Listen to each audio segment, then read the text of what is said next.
Okay, if you have joined us, give us just a moment here to get our technology going. There we go. Ready? Mm-hmm.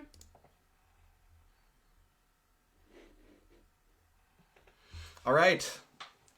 Hello, everybody. We're glad you're here. I'm Roger Pimentel. I write on From the Overflow, and this is my beautiful wife, Ann Pimentel, who writes at The Vision Beautiful. And this is our first conversation, and we're super excited to be doing this. Yeah, welcome. We want to just start by saying that we are not theologians. We are not employees of the church. We're not official anything. This is just us sharing our thoughts, talking, and we hope it's meaningful to somebody out there. Yeah, absolutely. So the topic for our first conversation today is, how can I feel like I belong at church?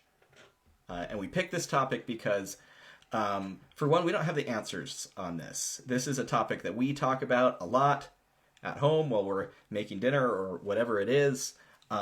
We have some thoughts. We have a lot of questions. We want to hear from you guys too. But this is the topic for today. I feel like there's a large contingent of Latter-day Saints who have deep faith in God, that even believe that this is God's restored church, and yet don't always feel like going to church is going to be an uplifting experience for them because they don't feel like they belong. So, and that's an experience that both of us have had and have somewhat often, I would say. Yeah. So I want to set the table a little bit with some bits from Brene Brown here. And Brene Brown, of course, has done a ton of research and writing and speaking on topics like this. Belonging is one of them, along with vulnerability and all these other great things that Dr. Brown does. And she gives this really concise definition of fitting in versus belonging. And I want to use this kind of as a text for our conversation. So here's what she says. She says, fitting in is about assessing a situation and becoming who you need to be accepted. Belonging, on the other hand, doesn't require us to change who we are. It requires us to be who we are. And then there's another short quote from Dr. Brown. True belonging only happens when we present our authentic, imperfect selves to the world. So I love that. I love that definition, and I love the distinction there, and I think this is going to be useful, because fitting in is changing who we are to fit in a certain group or a certain situation, whereas belonging is when we can bring our whole selves and be our whole selves openly, and still have that sense of belonging. So, Anne, let me toss it to you. What thoughts do you have? Well, I think it's interesting to try and figure out how to belong and how to bring your whole self, your authentic self, to church. I think that it's very easy to feel like you want to fit into a mold, or that the church or the church members want you to fit into a mold. And I think that does a lot of damage for us, to have this cultural mold that is just kind of implied and just kind of lives at the ward level, and in recent years, I have decided that I do not want to be in that mold. I don't know if it's just from when we moved to Utah, but I don't want to fit in that mold. And part of that is that I want to be an example to others that don't feel like they fit in the mold. That they would be safe with me, or that they would be welcome to sit by me or something. And so to do that, I clearly have pink hair. I wear pants to church. I wear pins that are meaningful to me and to others, that just kind of give a nod to people that are marginalized. And so I think there's kind of two parts of this, of wanting to feel like we belong, but then also at the same time wanting to make space for other people who don't belong. And I feel like I'm in a weird, middle ground with that. Yeah. So, yeah, I don't know. I also wear pants to church. That actually probably makes me fit the mold rather than, yes. rather than the other way around. But you also wear a white shirt to church. I do. No, I mean, so let me take that point, because, in a lot of ways, I feel like I should be the poster child of belonging at church. I am a white male, went to BYU, returned missionary, All of these things. I do wear a white shirt and a tie, and I look the part. And by every measure, like I should feel like I belong. I should feel like I fit in. I think I look like I do. And in other wards that we've lived, and we've lived in a number of wards in a number of different states since we've been married, or before we got married, I felt like I belonged in a lot of wards. And so it's tempting to kind of like blame our ward right now. And I'm not sure if that is merited. I think we have changed more than the wards around us. And that's something that we've had to kind of learn, because it was very easy at one point to just say all of our issues, or a lot of our issues, stem from our ward. But we were approaching church in a different way, and we had changed, and I don't think we were adequately taking ownership of what we were bringing to church in our authentic selves. And so that's hard, because we were being authentic, and we were feeling like we were kind of being pushed out or pushed to the margins a little bit. But I think in all trueness, like, we should feel like we are belonging more because we are being authentic, and we kind of have that statement of, it's my church too, you know? And so it is interesting why we still struggle to feel like we fit in or belong. And maybe that's the difference of fitting in versus belonging. Absolutely. Because I think we always need to remember that the church, the gospel tent, Jesus Christ's gospel is big enough, wide enough for all of us and all of our perspectives and experiences. Right, and I think that's an important distinction. Church doesn't always feel like it's big enough, but the gospel absolutely is. So, when I think about belonging in other wards or just in general, I think it's easy to feel like you belong if the whole self that you're bringing is the pieces that everybody already expects, or things that people like and are fun and happy. Like, for example, when I started at my job that I work at now, this was about 5 years ago, one thing about me is that I like to bake. I bake bread, but I really like baking pastries. Like, the more complex and delicious and French, the better. Croissants and Queen Amman and all these things. Love to experiment and bake. So when I started this new job, in my first week, I brought in this box of all of these baked goods, all these things, pastries I had made, and had them there in my office, and invited people to come get to know me and have a pastry, this sort of thing. That was not a hard piece of myself to bring to work. Unexpected, maybe, but everybody likes baked goods. And so, it wasn't hard to bring that part of myself. And I think that at church, if you were to bring to church that you're an extrovert, people love that. I'm not. I don't bring that to church. If you're bringing, confidence that everything is right and true and of God, or at least pretending, that you have that kind of confidence, people love to see that. They want to welcome that. I think it's not hard to bring your spiritual self to church when your spiritual self is that song that goes, I'd like to bear my testimony. I know the church is true. If what you're bringing as your whole self is the stuff that already fits in, then it's not challenging. Like, that's not the challenge. And I think that was me for a lot of years, for most of my life.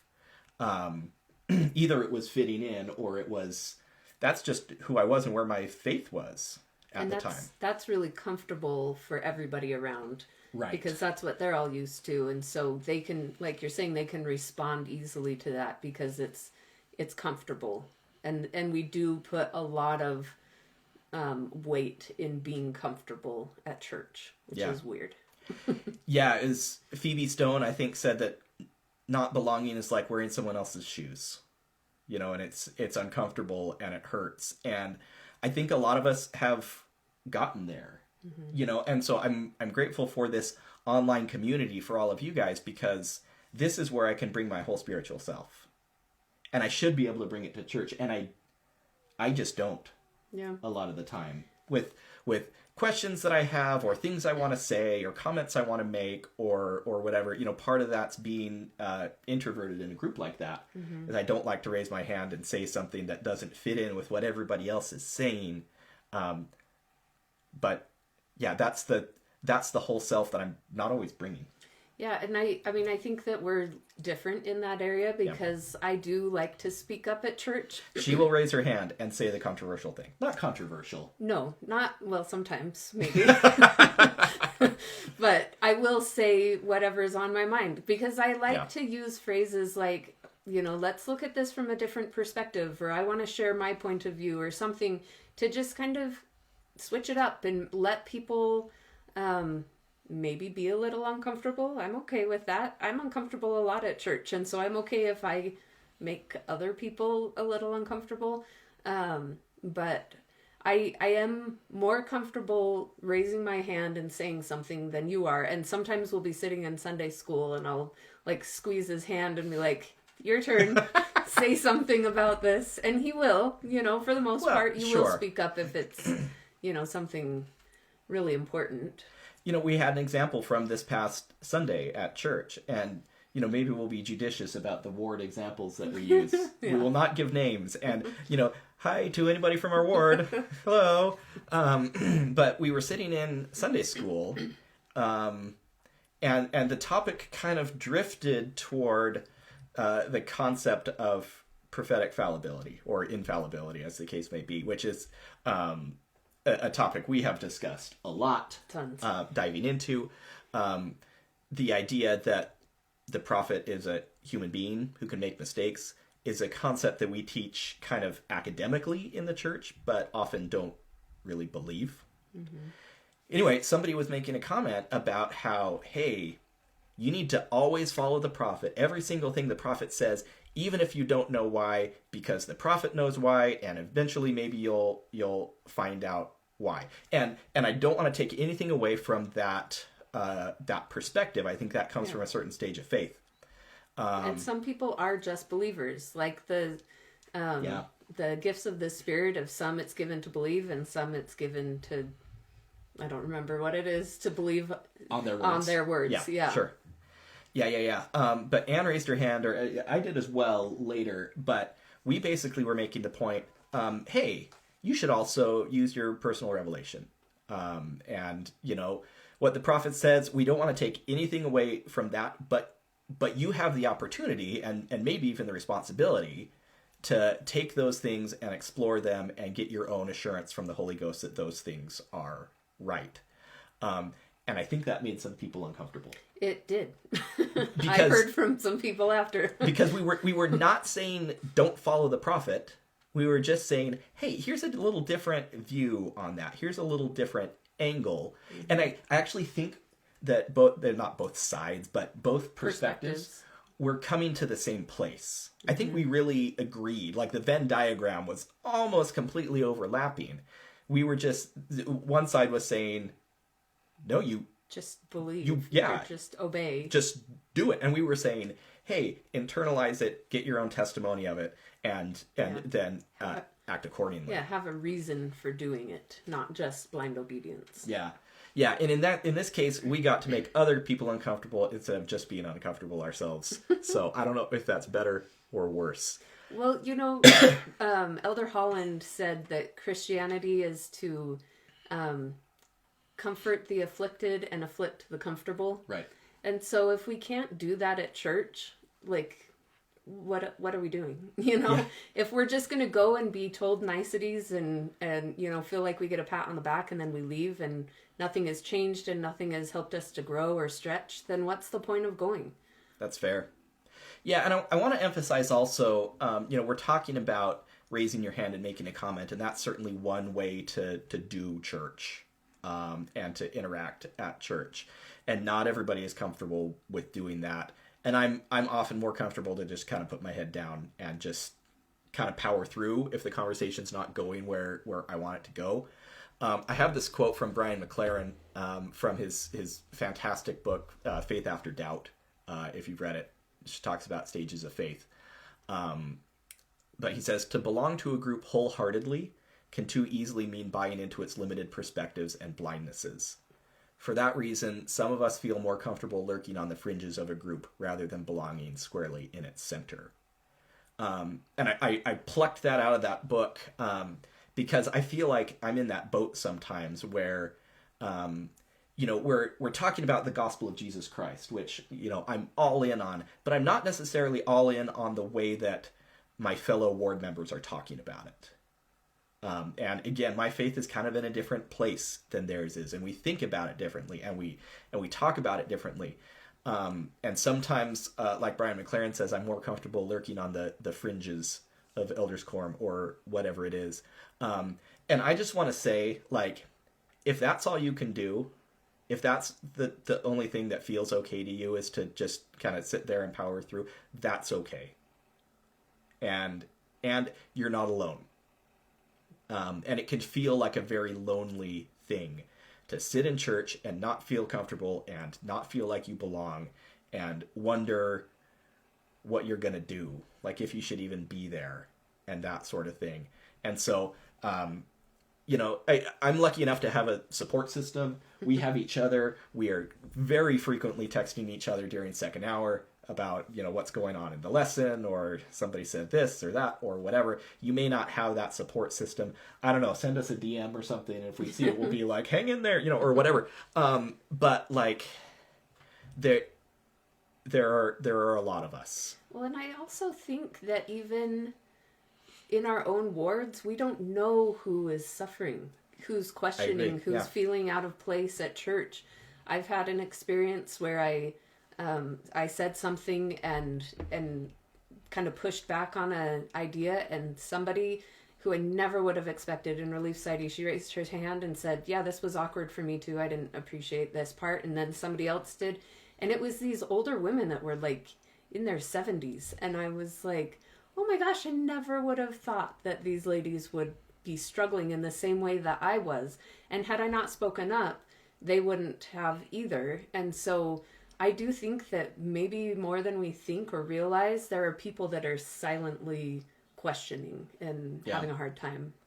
I think there's kind of a, in each meeting, like a default gets set by either the teacher or whoever makes the first comment, right? And somebody makes a comment and says, here's how it's going to be. And I think they set the stage. Yeah, by default, we kind of gravitate to that. Oh, I agree. And I think it's rather uncommon to raise a hand and say, oh, I disagree, and that sort of thing. But yeah, that the stake gets put in the ground right from the very beginning of the meeting. Yeah. Real quick, we have some comments from folks. Thanks so much for joining us and commenting and things like that. I think this comment was about raising your hand. I don't, because I'm afraid to. Yeah, I totally get it. Totally get it. The thing, I don't think anybody should get offended or feel awkward by a different viewpoint on the gospel. But that doesn't mean I really want to raise my hand and say it every time. But also this comment here, sometimes folks need to sit in their discomfort over some things, and I really like that comment. I think that's absolutely true. Yeah. And yeah, I think a lot of the comfortable don't get afflicted very often at church. Yeah. I wanted to share one of my favorite quotes from Sister Chieko Okazaki. And this is from her book, Cat's Cradle.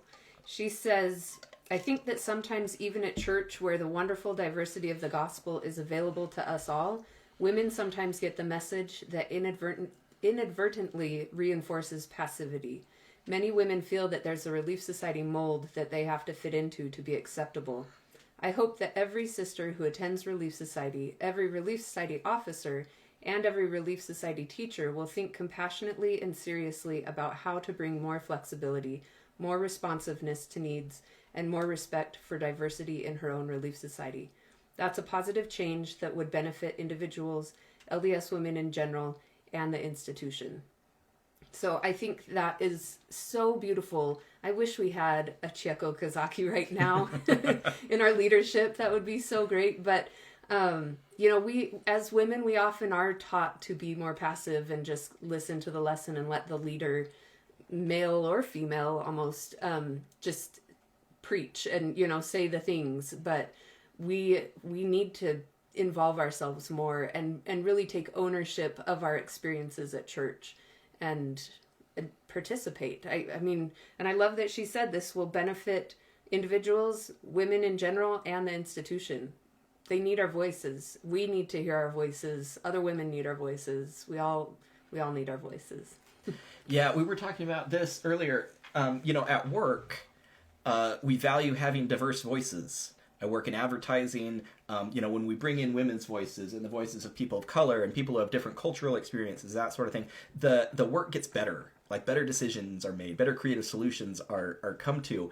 And so I can't quite figure out why I go to church and I want everybody to think like me.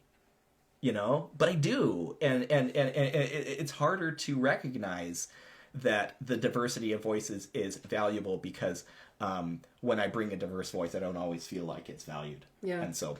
Yeah, and with that lesson that we had on Sunday, I had texted the teacher who allowed space for us to really dive in and talk about this one topic of prophetic fallibility, which is a scary topic for a lot of members to talk about. Yeah.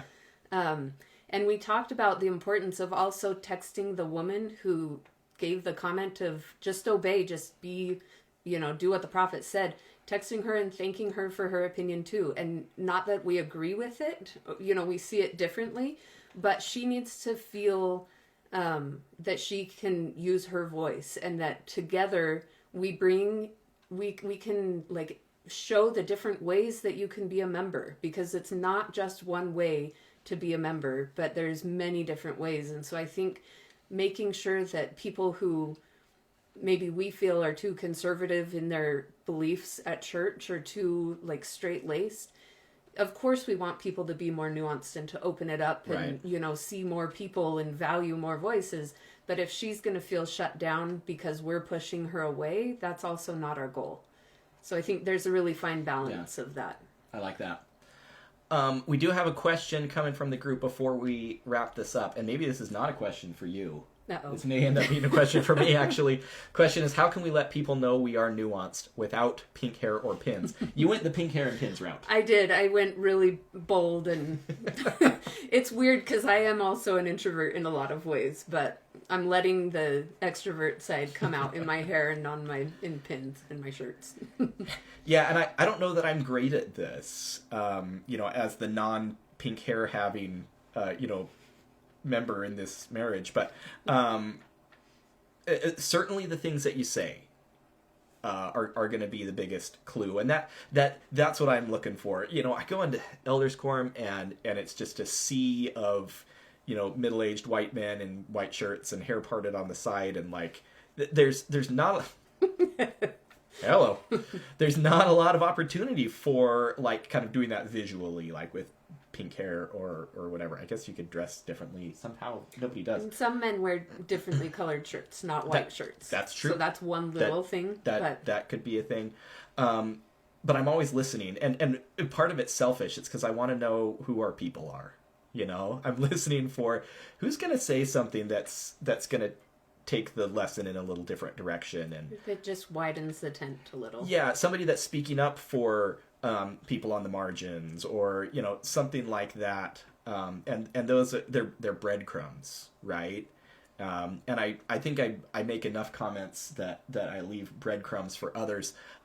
Also, again, a lot of the ward members, a surprising number of the ward members, read the stuff that I write online, and so that like just to give an example, I was sitting next to a guy, and for some reason we made a joke about like, oh, let's make a bunch of comments so we can delay the lesson. I don't remember what the lesson was supposed to be, but we were saying, oh, before it starts, let's raise our hand and say something. And he goes, oh yeah, just say any of those things that you write about. And it'll be controversial, and it'll delay the lesson. So I'm in a position where I'm putting stuff online that people see and hopefully are not offended by. I don't think there's anything there that would really offend anybody, but it does express what I do. So I also think that your comments are one thing, dressing one way is one way, but I think doing your best to connect with people after and thank them for their comments, or just say like, hey, I agree with you, or whatever, that just building those little like connective tissues really helps. And maybe it's following people online and seeing what they post and, you know, seeing if you connect over anything. It is, our church is an extroverted church in a lot of ways. And sure. so we do have to step out a little bit and say, like, you know, let's go to lunch or let's do something to see how we connect on things. And if you don't connect on everything, that's fine. All right. But build bridges and have, I think that, like, it's like building a spider web of, like, all of that just underlying stuff to figure out who you are, who's nuanced with you, or, you know, whatever. Yep. I'm visual, so I like seeing it in a spider web or little bridges or Yeah, whatever. makes sense. Yeah. Okay, I think we've taken enough of your time. Any parting thoughts? It's hard. It's hard. It is really hard, and we get that. We struggle a lot sometimes, and you know, we want to celebrate the wins, but it's still really hard. Yeah. So, and it's again, this is not it was hard. It is hard. yeah. And it's hard for us right now. We know a lot of you that we get to interact with on our Instagram accounts that are having the same experience. Yeah. So you're not alone. We're right there with you. Yeah. And Take it week to week. yeah, and we'd love to hear from you. We kind of tackled one little tiny bit, I think, of talking about belonging at church. So if you have thoughts or comments, you know, drop a comment or shoot us a DM. We'd love to hear your thoughts on this topic. And with that, I think we wrap it up. Yep. Thanks for joining us tonight. Thanks, guys. See you later. Bye.